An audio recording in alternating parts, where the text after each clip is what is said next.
spilled coffee on a Mafia boss. What he did next shocked everyone. 12 ounces of scalding black espresso hit his chest at 9:47 p.m. The suit was worth more than Tova's siren made in 6 months, and now it was ruined. The restaurant didn't go quiet. It went dead. 2 men at his table reached inside their jackets. The hostess backed into the kitchen. But the man standing in the ruined suit didn't move. He looked down at the waitress, trembling, bruised, wearing shoes held together with electrical tape. And the rage that should have been on his face wasn't there. Something else was. Recognition. Tova Siren poured coffee on the most dangerous man in Baltimore, and instead of ending her, he did something no one in that restaurant. Subscribe and hit that bell, because you have no idea how deep this goes or what it wakes up. Let's rewind. Tova had been running on 4 hours of sleep for 11 days straight. Double shifts at Leona's, an upscale restaurant tucked into Baltimore's Federal Hill District, where the entrees cost more than her electricity bill, and the tips barely covered the difference. She was 25 years old, sharp enough to have graduated top of her class in forensic accounting, and broken enough to be waiting tables in a restaurant her own husband had picked for her. Merritt Calloway, 41, Baltimore City Health Inspector. The kind of man who shook hands with the mayor on Monday and broke his wife's collarbone on Thursday. He sat on the boards of 3 nonprofits. He volunteered at a children's literacy program every second Saturday, and the local paper had run a profile on him the previous spring, calling him one of Baltimore's quiet heroes. The journalist who wrote it had no idea that the man she praised had spent the night before that interview dragging Tova across their kitchen floor by her hair because the chicken was dry. Merritt didn't just hit Tova. He architected her isolation with surgical precision. 6 months into their marriage, he fabricated a theft allegation against her at the accounting firm where she'd just been promoted. The allegation was false, but Merritt had connections. A word in the right ear, a forged disciplinary letter, a quiet suggestion that Tova Siren couldn't be trusted around money. Every firm in Baltimore closed its doors. The only job she could get was waitressing at Leona's, a restaurant Merritt personally inspected, meaning he could walk through the front door any night he pleased and sit at any table and watch her serve strangers with a smile she had to rebuild from scratch every single shift. He controlled her phone. He controlled her bank account. He monitored her location through an app she wasn't supposed to know about, but did. She hadn't spoken to anyone outside of work in over a year. Her older brother, Bauer, had stopped calling after Merritt told him Tova wanted space. Bauer believed it. Why wouldn't he? Merritt was convincing. That was the thing about monsters who wore good suits. They didn't need claws when they had credibility. That night, Tova was carrying a tray of espresso across the floor when she saw him. Merritt, sitting at the bar. He wasn't supposed to be there. His inspection schedule had him across town. But there he was, swirling a glass of wine, watching her with that look she knew too well. The one that said, "I see you, and later you'll pay for something you don't even know you did yet." Her hands spasmed. The tray tilted. 12 ounces of espresso hit the chest of the man standing beside table 9, Alaric Hassan, 36 years old. The name that made powerful men in Baltimore excuse themselves from rooms. He ran the city's underground with a patience that terrified people twice his size. He didn't shout. He didn't threaten. His silence carried more weight than other men's bullets. He'd been at Leona's, finalizing a port negotiation with a shipping contact, and now his white shirt was soaked brown and steaming. The room froze. His lieutenant, Tomash, was on his feet in a heartbeat, hand inside his jacket. The shipping contact pushed back from the table. Every set of eyes in Leona's locked onto Tova like she'd just pulled the pin on something that couldn't be put back. Tova dropped to her knees, not because the moment called for it, but because her body defaulted to making itself small. She grabbed a napkin and pressed it against his chest, her mouth already running. "I'm so sorry. I'm so sorry, sir. Please, I'll pay for the cleaning. I'm sorry." Her sleeve rode up. The bruises were layered, green and yellow underneath, purple and black on top, fingerprint-shaped, the kind that don't come from bumping into furniture. Alaric looked at her hands, then at the bruises, then at her face, the way her eyes wouldn't meet his. the way her whole body was braced for a blow that hadn't come yet. She flinched when his hand moved. He reached down slowly, one finger beneath her chin, gentle, the kind of touch that didn't demand anything. "Stand up," he said quietly. Tova stood. Her legs shook, but she stood. Alaric pulled the handkerchief from his jacket pocket and held it out to her. She reached for it, confused, and he nodded toward her hands. Coffee burns. Red welts rising across her fingers where the espresso had splashed back. She hadn't even felt them. She'd been too busy apologizing to notice she was hurt. She took the handkerchief. No one had offered her something without wanting something back in 2 years. Alaric's eyes drifted past her toward the bar. He watched a man in a pressed shirt swirl his wine and stare at Tova with the kind of ownership that had nothing to do with love. He watched how Tova navigated back across the floor, giving the bar a wide berth, her shoulders drawn in, her steps careful and precise. The walk of a woman skirting a landmine she'd memorized the edges of. Alaric knew that walk. His sister Marin had walked that way for 3 years. They found Marin in the Patapsco River on a Sunday morning. Her husband never served a single day. Later that night, Merritt cornered Tova near the kitchen hallway. He gripped her wrist hard enough to grind the bones together and leaned close. "Who is he? You think you can flirt your way out of this life? You're nothing without me, Tova. Nothing." A crash from the dining room broke the moment. Tomasz, on Alaric's quiet signal, had knocked a glass off a nearby table. Merritt released her wrist and straightened his collar, the mask sliding back into place like it had never slipped. After closing, Tova was wiping down the bar when she noticed a business card tucked beneath an empty glass at table 9. No name, no company, just a phone number written in black ink. On the back, 5 words in a handwriting that was sharp and unhurried. "The door is open. A."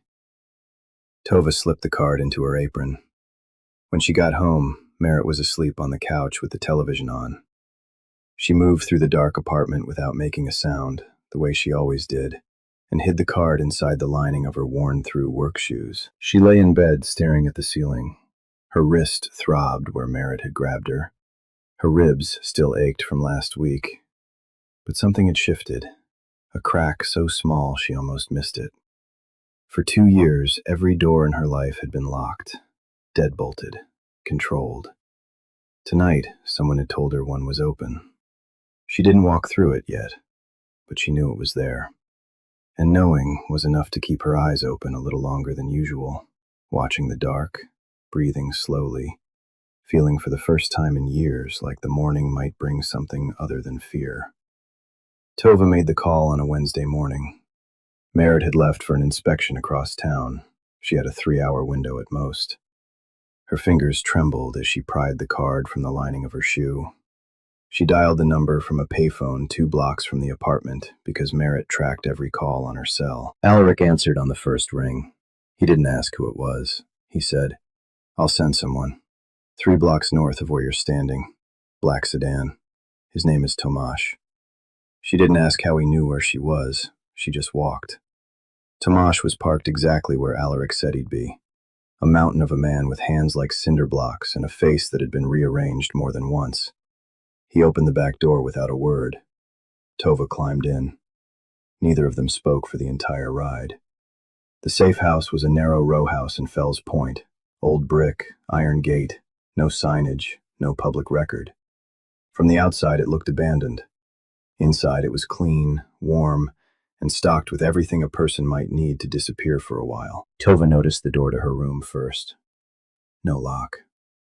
She tested the handle 3 times, opening and closing it, standing in the frame like she was waiting for it to bite her.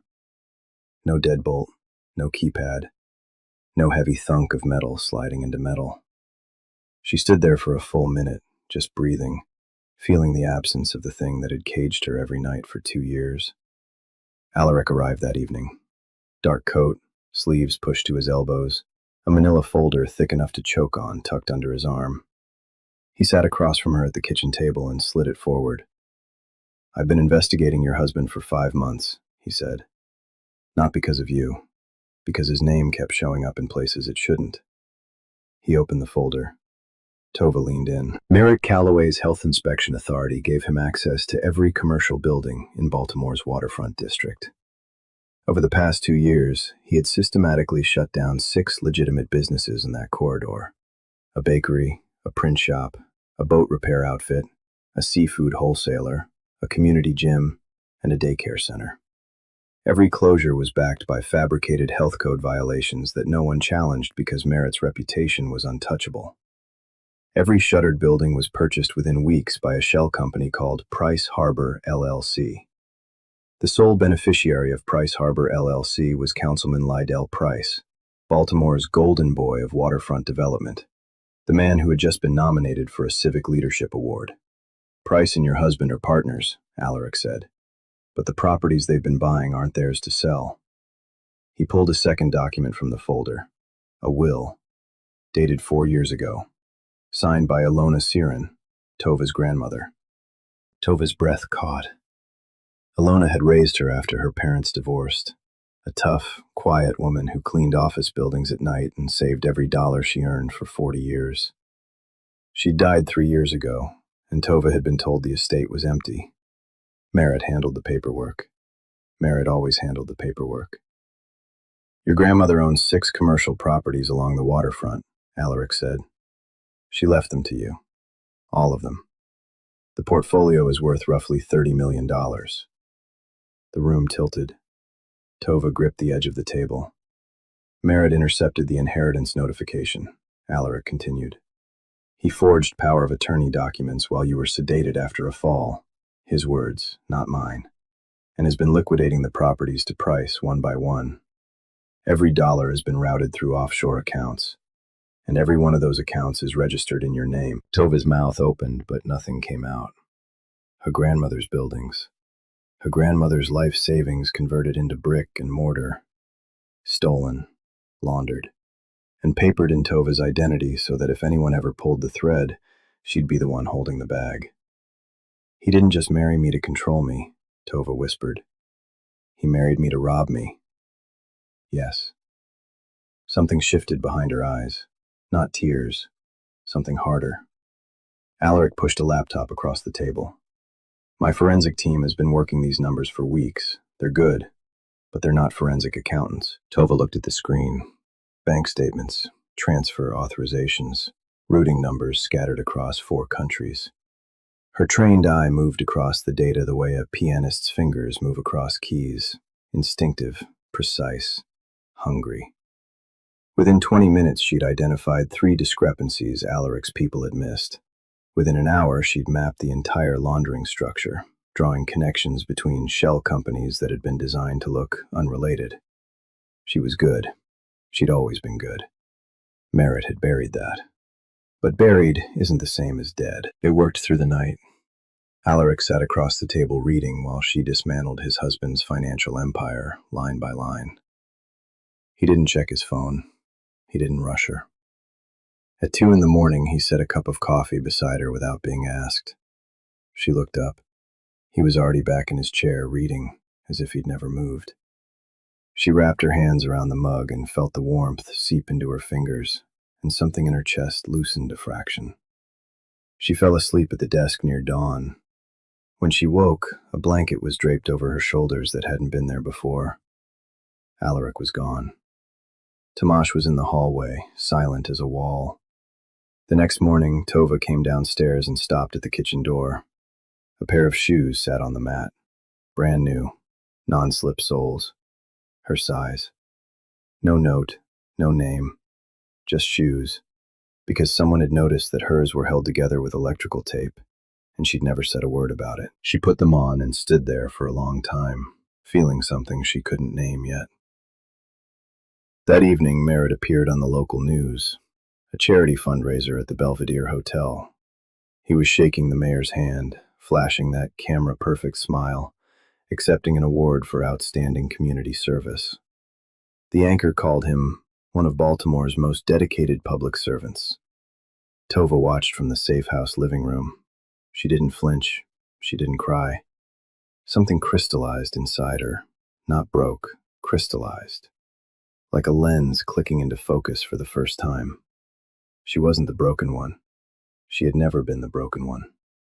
Merritt was a mask with nothing behind it, a performance. She was real, and real wins. She turned back to the documents, went deeper, and that's when the floor dropped out from under her. The waterfront properties weren't just being sold for profit. The shell companies occupying them were fronts. Shipping manifests buried in the financial data showed cargo containers routed through Baltimore's port. Containers logged as refrigerated seafood shipments that never appeared in any wholesale market. Because they weren't carrying seafood. They were carrying people. Women and girls moved through the port in the dark and funneled into buildings that Merritt's inspections had quietly cleared of every legitimate witness. Her grandmother's buildings. Her name on the accounts. Her identity wrapped around a trafficking pipeline like camouflage. Tova closed the laptop. She stood up. She walked into the study where Alaric was reviewing port schedules, and she slammed the folder on his desk so hard the lamp rattled. Then she broke. Not quietly. She screamed. A sound that had been building for 2 years. Every locked door, every broken bone, every lie he'd whispered until she believed she was nothing. It tore out of her like something that had been caged too long and finally found the gap. Alaric didn't move. He didn't flinch. He waited. When she finished, her voice was raw and her eyes were dry. "I don't want him killed," she said. "I want him destroyed.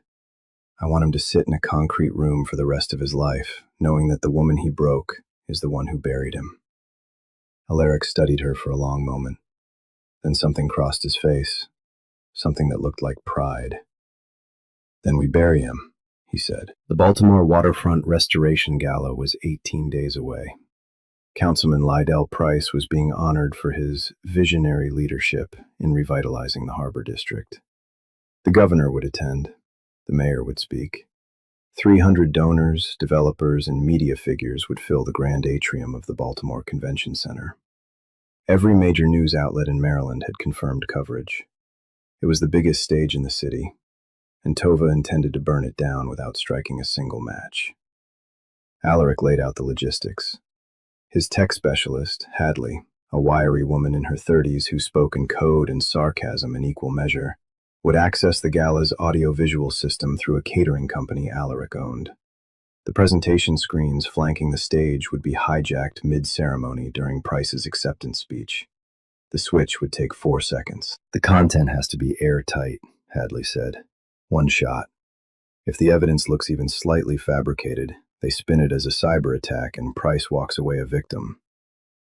"It won't look fabricated," Tova said, "because it isn't." She spent the next 2 weeks building the evidence package. Property deeds showing her grandmother's buildings transferred through forged power of attorney. Shell company registrations linking Price Harbor LLC to the councilman. Offshore accounts with Tova's forged signature on every authorization, and biometric data proving she'd never accessed them. Shipping manifests showing human cargo routed through the port. Financial transfers tying Merritt to every transaction. Then she found the last piece. Buried in Merritt's cloned backup files was a folder labeled Medical. Psychiatric evaluations bearing Tova's name. Diagnoses she'd never received from appointments she'd never attended. Involuntary commitment paperwork signed by a Dr. Emil Vasic. Tova searched for him. Dr. Vasic, age 53, had died in a single vehicle accident 8 months ago. Case closed. Alaric's people dug deeper. The mechanic who inspected the vehicle before the crash had been paid $40,000 from an account Merritt controlled. The real autopsy report, buried in a county archive someone had tried to delete, showed blunt force trauma inconsistent with the reported collision speed. Vasic hadn't died in an accident. He'd been murdered because he threatened to expose the forged psychiatric records. And Tova was the only living person who could prove it. The evidence package was now a death blow. Fraud, trafficking, forgery, and a murder conspiracy with a paper trail leading straight to Merritt's front door. But Merritt wasn't idle. He'd filed a missing persons report, playing the devastated husband for every camera. Tearful interviews, a public reward. His police connections squeezed Alaric's operations. A raid on one of Alaric's warehouses nearly compromised duplicated evidence files. Tova had to move the compiled documents to a secondary location at 2 in the morning. Alaric drove. The streets were empty, streetlights smearing orange across wet asphalt. Neither spoke. His hand rested on the console. Hers sat on her knee, inches away. The silence wasn't empty. It was full, humming with everything neither had said. "Are you afraid?" Alaric asked without looking away from the road. "Not of him," Tova said. "Of after. I've been surviving so long I don't know who I am when I'm not running." Alaric was quiet. Then he spoke, low and unhurried, like pulling words from a room he rarely opened. "My sister Marin married a man everyone loved. Firefighter. Coached Little League. I watched her disappear over 3 years. Not physically, she was there, but the woman she'd been drained out of her month by month. I told myself I'd help when I was powerful enough." His jaw tightened. "They pulled her from the Patapsco River on a Sunday morning. Her husband cried on camera. The city mourned with him. He never served a day." Tova reached across the console and placed her hand over his. His fingers closed around hers. They stayed that way for the rest of the drive. The night before the gala, Tova stood on the rooftop of the safe house looking out over the harbor. Alaric found her there. They stood side by side, shoulders almost touching. His hand found hers in the dark. They stayed until the sky turned gray and the first gulls screamed over the water. The morning of the gala. Tova got ready in silence. The gown was deep emerald, not decoration, armor. It covered every scar and fit like it had been made for the woman she was becoming. Hadley wired a small earpiece behind her ear and tested the connection twice. Tova walked downstairs. Alaric was waiting. Dark suit, no tie, that banked fire stillness radiating off him. When he saw her, he stopped. He didn't compliment her. He looked at her the way a man looks at something he knows is about to change everything. She almost smiled. The Baltimore Convention Center. Crystal chandeliers, marble floors, a string quartet playing something elegant and forgettable. 300 powerful people circulating with champagne and calculated laughter. Cameras lining the press riser. Tova entered on Alaric's arm. Whispers ignited before they cleared the doorway. People recognized him, the name that emptied boardrooms.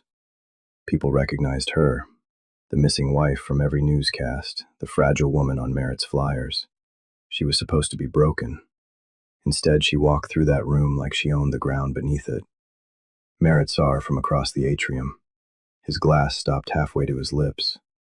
Color left his face in stages, confusion, recognition, then the first crack in a dam. He crossed the room, smooth, mask bolted on. "Tova, darling, thank God. I've been worried sick." He reached for her arm. Alaric shifted his weight, a movement so subtle only Merritt caught it, a repositioning that placed his body between Merritt's hand and Tova. Merritt's fingers stopped midair. His smile thinned. Tova looked him dead in the eye. "You spent 2 years telling me I was invisible. Tonight, every camera in this room is going to see me, and then they're going to see you." The lights dimmed. The quartet stopped. Councilman Price took the stage to applause, stepping behind the podium with the confidence of a man who believed his own mythology. The screens behind him lit up. Waterfront photos, architectural renderings, smiling faces. Price was mid-sentence when the screens glitched. Static, a flash of black. Then the content changed. Documents filled every screen. Bank records, shell companies, shipping manifests, forged signatures the size of billboards. A photograph of Dr. Emil Vasic, alive, next to the falsified accident report.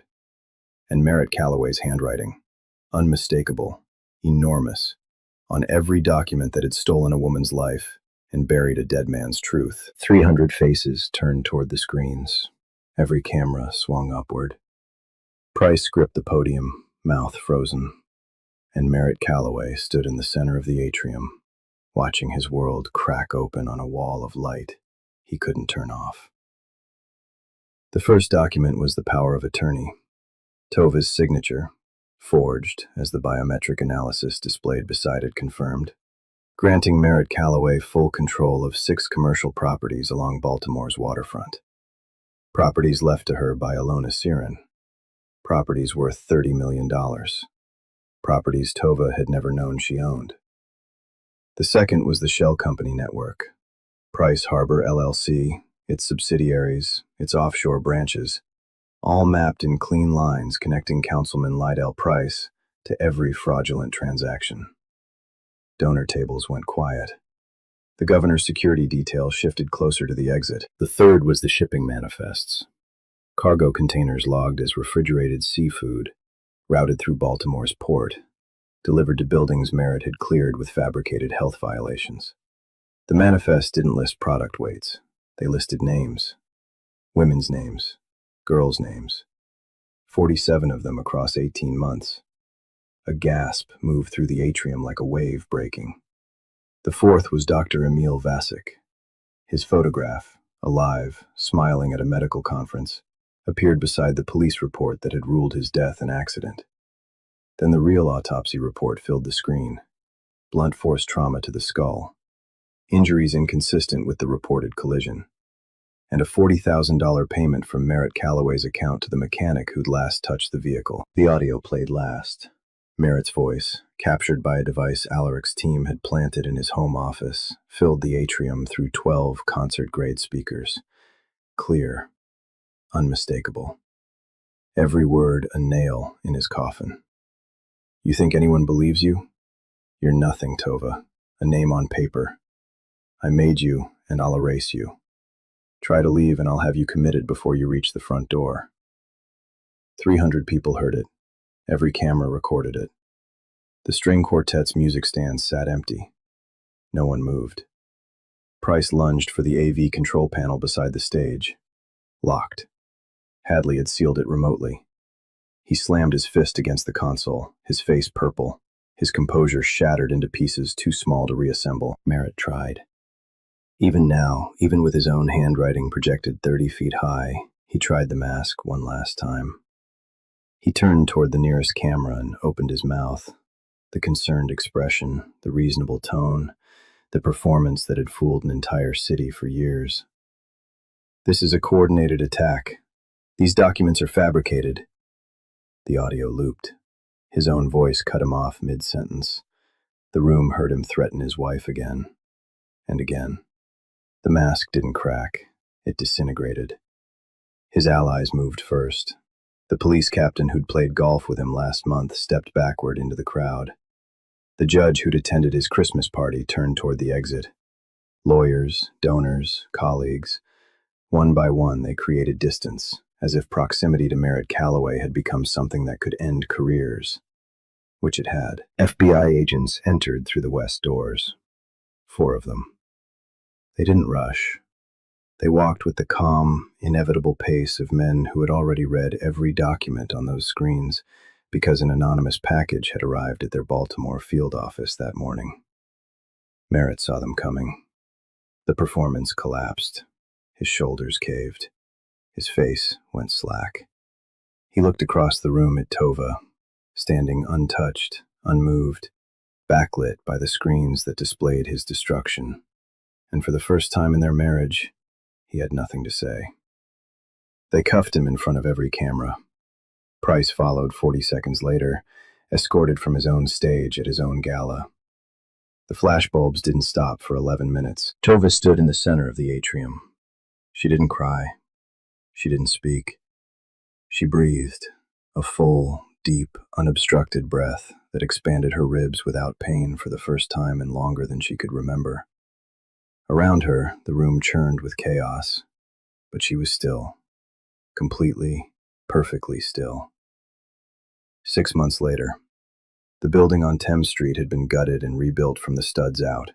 New wiring, new plumbing, fresh paint the color of warm sand. A sign above the front door read, "The Siren Center," in clean black letters, named for Alona Siren, whose 40 years of saving had built the foundation that her granddaughter had finally reclaimed. Tova ran it. Free legal aid for domestic violence survivors. Financial literacy workshops where she taught women how to trace hidden assets, identify forged documents, and protect the money that belonged to them. The skills Merritt had tried to bury were now the foundation of something that would outlast his name by generations. Merritt Calloway was sentenced to 26 years. No plea deal, no golden tongue to save him. Fraud, money laundering, conspiracy to commit human trafficking, and accessory to murder. The courtroom footage showed him staring at the table while the judge read charges for 9 uninterrupted minutes. Price received 18 years. The trafficking network was dismantled. 47 women were found. 39 were still alive. Jessup, Tova's brother Bauer, had driven down from Pennsylvania the day after the gala and hadn't left since. He'd appointed himself maintenance director of the Siren Center, fixing things that worked perfectly fine because sitting still made his hands itch. On a Tuesday morning, Alaric walked through the front door of the center. He looked different.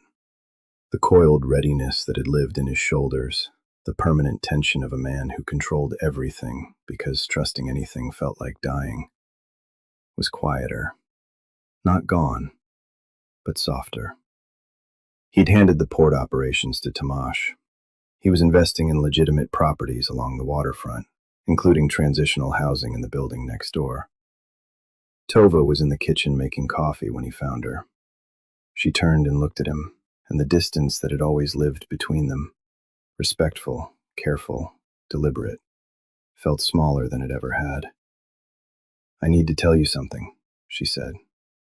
He waited.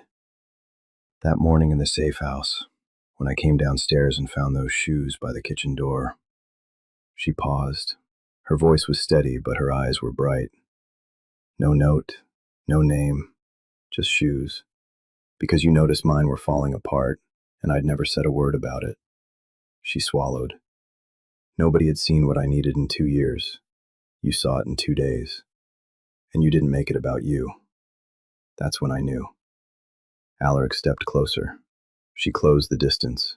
The kiss was hers, her choice, her timing, her terms. Not because he saved her, because he showed her she could save herself. Because he showed up when no one else would have. The kiss happened in the kitchen of the center she built from the wreckage of everything that had been stolen from her, and it tasted like coffee and salt air and the first morning of something that didn't need a locked door to survive. A county holding facility outside Baltimore. Merritt Calloway sat on a thin mattress in a cell the size of a bathroom. A television mounted behind plexiglass played the evening news. The anchor's voice was bright and measured. The Siren Center, founded by Tova Siren, today announced its expansion into a second location, offering free legal aid to survivors of domestic violence across the state of Maryland. Siren, whose testimony dismantled one of Baltimore's most sophisticated criminal networks. Merritt reached for the remote, pressed the button. The screen went black. The cell went quiet, the kind of quiet that doesn't end. He sat in it, and he lived with it, and no one came to tell him it would be okay. Tova Siren spilled coffee on a man who could have ended her without blinking. He didn't. She'd spent 2 years invisible. He saw her in 3 seconds. She didn't need a savior. She needed someone to hand back the tools that had been stolen from her. He did. And she built something that will stand long after both their names are forgotten. If this story hit somewhere deep, you're not alone in that. Center, what you'd build from the wreckage. Share this with someone who needs to hear that the worst chapter doesn't bell, because the next story is already burning.